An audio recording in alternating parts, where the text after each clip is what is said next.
என்றும் அருகில் நாகம் குடிக்கொண்டிருக்கும் புற்று அமைந்திருக்கும் என்றும் அதுவும் சாதாரண புற்றாக இருக்காது.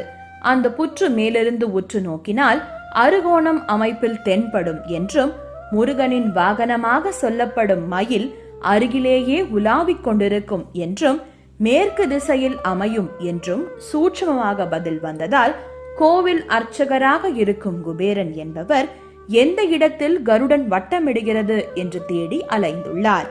இறுதியாக இந்த இடம் தேர்வாகி உள்ளது. எப்படி என்றால், இந்த கோயிலுடைய வரலாறு, இந்த செந்திலாண்டவர் எப்படி தோன்றினார்னா, நான் கொல்லங்குடியில் குடியிருக்கேன். அப்போ அடிக்கடி கொல்லங்குடி வெட்டுடையார் காளியும் திருச்செந்தூர் முருகனும் கட்டிக்குளம் மாயாண்டி சாமியும் என கனவுல காட்சி கொடுத்து என் பிள்ளைக்கு ஆலயம் கட்டணும் அப்படின்னு சொன்னாங்க. அப்போ சொல்லும் போதில் அடிக்கடி